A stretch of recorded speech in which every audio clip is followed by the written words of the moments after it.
পাঁচ সাইডে একদম ডিজে বাজবে, একদম বাংলার মানুষের সঙ্গে করেছে। দিদিকে যেভাবে ওরা অপমান করেছে দিনের পর দিন, যেভাবে সবাই দেখেছে, যারা আমাদের ইয়াং জেনারেশনের ছেলেমেয়েরা আছে, দেখেছো লাস্ট পোস্ট একটা কি বানিয়েছিল না দিদি, দেখেছো সবাই? তার জবাব কিন্তু আমরা নেব 5 তারিখ থেকে। আমরা সেই জবাব মেরে ওদের প্লিজ এগুলো রেকর্ড করবো, প্লিজ এগুলো রেকর্ড করবো। এরাই হচ্ছে ভালো তৃণমূল বা বিদ্রোহী সাংসদ।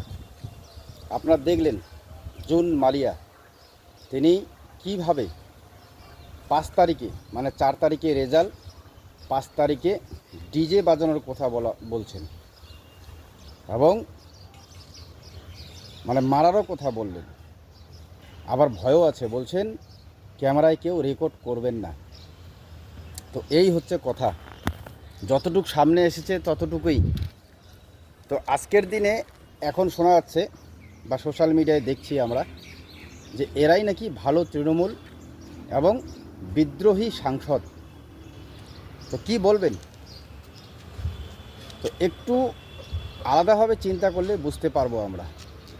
যদি আজকের দিনে 2026-এ বিজেপি না জিতে এই তৃণমূল দল জিতে যেত, তাহলে আজকে যারা বলছেন যে ভালো তৃণমূল বা বিদ্রোহী সাংসদ, তারা প্রত্যেককেই হয়তো কতটা টের পেতেন আমরা জানি না, কিন্তু পঞ্চায়েত থেকে ব্লক স্তরের যে বিজেপি কর্মীরা ছিলেন তারা প্রত্যেকেই আপনারা টের পেতেন যে এই ভালো তৃণমূল বা ভালো বিদ্রোহী সাংসদরা সেই সময় কি ভূমিকা পালন করত যদি বিজেপি না জিতে 2026-এর বিধানসভা ভোটে এই তৃণমূল দল আবার জিতে যেত।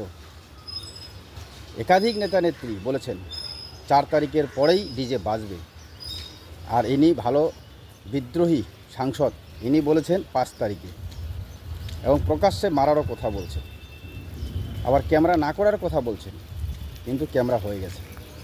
কি বলবেন অবশ্যই জানাবেন, কারণ এরা নাকি এখন বিদ্রোহী সাংসদ, বিদ্রোহী, মমতা ব্যানার্জির বিরুদ্ধে বিদ্রোহ করছেন। তো এদেরকে কি ভালো সাংসদ বলবেন বা বিদ্রোহী সাংসদ নাকি সুবিধাবাদী? জানেন যে আর তৃণমূল ক্ষমতায় নেই, মমতা ব্যানার্জি শেষ, মমতা ব্যানার্জির তৃণমূল শেষ, তো কাজেই এদেরকে তো করে খেতে হবে। তো কাজেই কি এখন ভালো সাজার অভিনয় করছেন না বিদ্রোহী সাজার অভিনয় করছেন? কি বলবেন অবশ্যই কমেন্টে জানাবেন।